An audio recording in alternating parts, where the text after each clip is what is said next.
I think people are seeking for some way to find a constant ground in an inconstant world.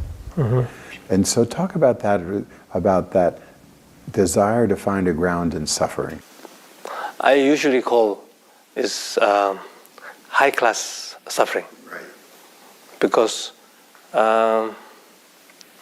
as I mentioned already, suffering is very all-pervasive, but very subtle, but it gives a lot of suffering.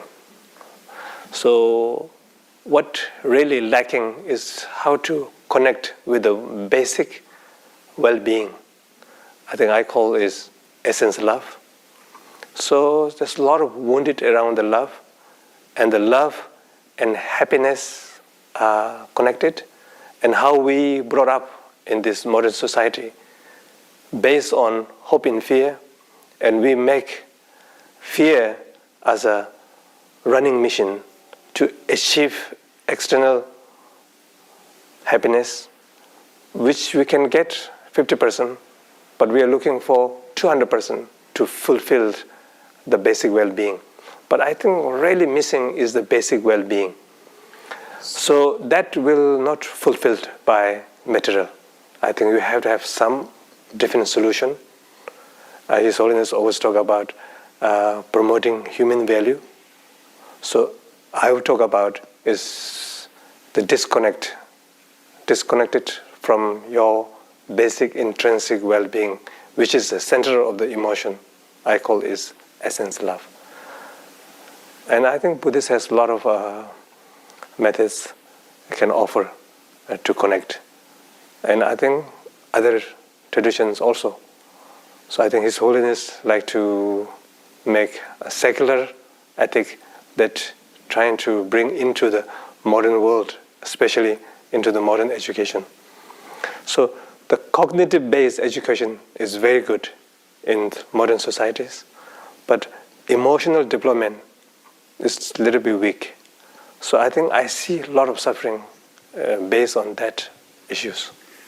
The emotional development and cognitive development in some ways are really about the gross body and the gross suffering. So how does that connect to the subtle suffering and the subtle body? No, I think the mind, or we can call knowing or thought, is triggered by fear, is in the body, and the mind start to looking for solutions, and that effects went back into the emotion, and emotion is moving again and again. It leaves imprint into the subtle body, and the subtle body also become a little bit distorted way. So then the situation triggers that imprint in the subtle body. Then it provokes emotion, and it speeds up the thinking again, sort of circling. And then at some point you cannot stop thinking. The body or subtle body wants to stop, but the mind is keep thinking.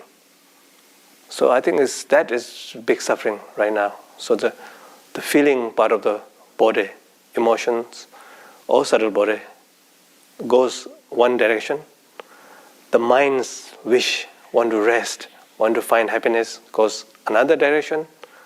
But both some kind of looking solution from outside, rather than to drop and be with your body and to kind to your subtle body or gross body, whatever, and find there's some kind of well-being in the body, nurture that, make strength, and then this is a kind of base.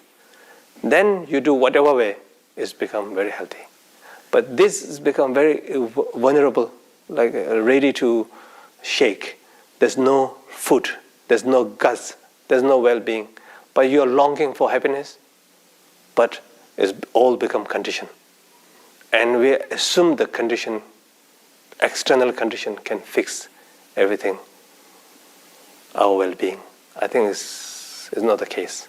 Because I came from like Tibetan society, Nepali society, some extent Indian society. Their emotional development is quite okay. but cognitive development is lacking. But this part of the world, from young time, childhood, we push too much on cognitive-based education or cognitive development, organized, timing, everything is so good. But because of too much stress on that, it has impact on the nerve, physical body, subtle body, block the well-being inside. Does it help to visualize the subtle body? You can visualize, but more effective is to feel the subtle body rather than to think about subtle body. It's still in your head. Drop the thinking for a while and aware. I think in Vipassana system, they have a fantastic practice called mindfulness of body, mindfulness of feeling, and the mind, and Dharma. So I think we need that kind of awareness or mindfulness to the body and the subtle body. Can you describe the practice? I usually explain that in the mind, the thinking mind and the knowing mind and the aware or awareness part of the mind and the basic clarity part of the mind. So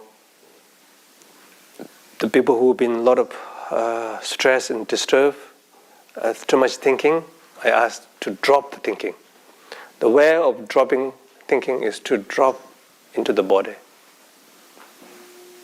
And you're not thinking about the body, you're just knowing the body. And with this element of aware of your body, within that, so many stuff comes. But whatever comes, you're just aware, but you're not suppressing, we are not indulging, we are not running away from it, and we are not bringing particular special method to tame those stuff, but the mind is there. Whatever body, sensation, emotional feeling, subtle body feeling, positive, negative, whatever comes into from the body part of the feeling, the mind is just aware. And slowly, because we are not reacting towards to the cause. So this is the cause and this is the reaction. So the reactor is not reacting towards to the subtle body stress or gross body stress, but is there, aware, knowing, but not reacting. Because of that, we are not reinforcing the cause. Slowly it opens up. Once it opens up, then you bring some knowledge into it. It's called mindfulness of feeling. So only feeling can help feeling. At that stage, thinking might not help. And then the next stage? Next stage, so you might feel or aware the numbness part of the body. You still stay there without judging, and I call without judging is the kindness. Try not to fix or try not to improve something. Mind, awareness is just there as a big brother, but not trying to fix your problem. Because the stress in the body is already wounded. So anything you do, you might not accept. But being there is important. And slowly open up. A numbness start to open up. Then this boiling underneath emotions might come up. The old memories or whatever, all feelings start to open up. Same thing. Not suppress, not reject, do not run away, don't bring special method to it. The emotion or whatever, it will open by itself. Then keep opening. Then one day, under night, there is really the balanced feeling of subtle body, which is well-being. And that feeling is like it's okay. I call a feeling of okayness, without any reason, without any condition. Just feel okay. And that I call is our birthright, to feel that. And we had that when we are child. When we are young, we have that spark, a little bit of humorous, free, okay, but slowly that is suppressed by hope and fear and covered it. So now we need to open again and reconnect with that. But in order to reconnect that, there's a lot of stuff we have to deal. The numbness, the boiling emotions, all this open up. Then finally we'll meet our basic well-being. And then stay with that many years, many months. And it's called, my language I call essence love. And that is the foundation of all the feeling practices, like a loving kindness, compassion. Without that, I think loving kindness practice really makes sense. Makes sense in your head, but you will not feel it. Compassion, oh yeah, you make sense in your head, but you might not have a feeling about it, because you feel hollow. Without that, you feel hollow. And trying to fulfill that hollowness, trying to put something into hollowness, then you grab an object. The more you grab an object, the cover becomes thicker. So you open up. Just wait. Drop the thinking. The short one is just drop the thinking. Aware, whatever comes in. We are not choosing any particularly feeling. Any feeling comes. Aware. And let it do whatever it needs to do. And slowly it open up. One more open up. One more open up. Then you find basic well-being. And stay with that. Then we train thinking. And thinking, I think, is quite good at that time, because it's not influenced by stress in the body. So thinking can think accurately. Then four measurable.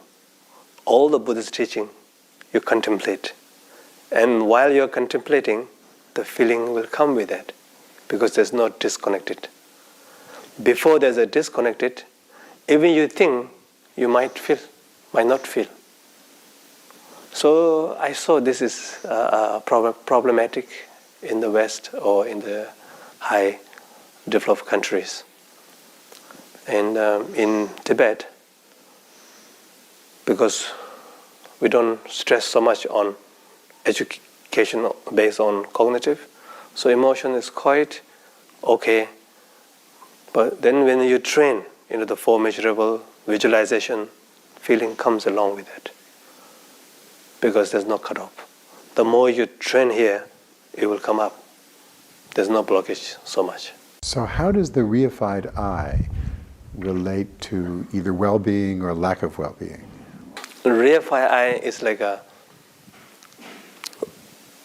we learn from childhood. This is a glass. This is a spoon.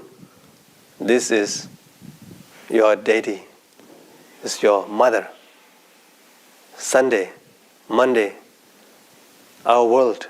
So we sort of taught like a solid way, this and that and this, and slowly we sort of learn that pattern. And we start to see everything is a solid. But everything is not a solid. There's a lot of fluidity within that. There's a lot of movement. But we are not really teaching that. We're scared that if we teach like not solid stuff, and we thought our child will not take seriously on their education or their life. So we taught so serious things. Slowly that went into our system. And then when we look into good things, also we reified. If we look in, when we experience negative things, also we hold very tightly like a rock. So because of that reification, somehow frozen all our basic well-being. So we become a numb. And when we have some emotional problem, we hold on that, and we're trying to fix that by reification method. So everything become like locked in. So we need a humor. That's why I think Buddhist method of practicing or studying the analytical meditation. So analyze everything, whether it's how you perceive this way, is this really like that? And we ask question about the reality of the object itself and the subject, which is perceiver of the object. Is there any reification, any true, solid there? No. But we know here. But how to communicate this into our whole system? That is, I think that is, I see is the most challenging. To educate cognitive understanding is challenging, but it's okay. But how we're going to send the message to our numbness in the body, blockage in our heart, restlessness in our system? How are we going to transform them? Because there is no line is sort of blocked. It works here. It does not work down here. So that's why I'm really working hard. The cognitive understanding, trying to transmit into the whole body system. That the whole body and mind start to appreciate of Dharma or insight, whatever. Then I think life is much easier. Until that, there is a gap. I know it, but you're still doing the same thing. So the essence love then is very fluid. It is open and does not have the tightness of the reified eye. No. We call this mere eye. There's eye to, I call this functional eye or useful eye. Not overly reified. If you hold overly, it's useless. You just hold the right amount or whatever you want to hold. Even you hold tissue, you don't hold too tight. If you hold too loose, it will drop. But there's the right amount. It's a healthy eye. I think we need that. But we are not holding, we holding more than we need. And that's why the whole system becomes tight and numb. So that you know the balance. I cannot tell you how much you're holding. Of course, we can see the eyes, the behavior, how the person is restlessness, whatever. But I think you have to. The person who experiences that kind of thing need to experience. Oh yeah, this is the right amount. Okay, this is the right speed limit. Internal speed limit. Okay, this is the right speed limit. This is the right series. I'm holding too serious, so I reduce the seriousness, connect with the essence love, bring some kind of humor and serious. Not serious with hollow. Seriousness with some kind of humor and playful. And that's why I call simple inside, complex outside. So there's a dance between simplicity and the complexion. Thank you, Rinpoche. That's beautiful. Thank you. I'm very happy. I really like to come and get us in again and again. Feel very like home.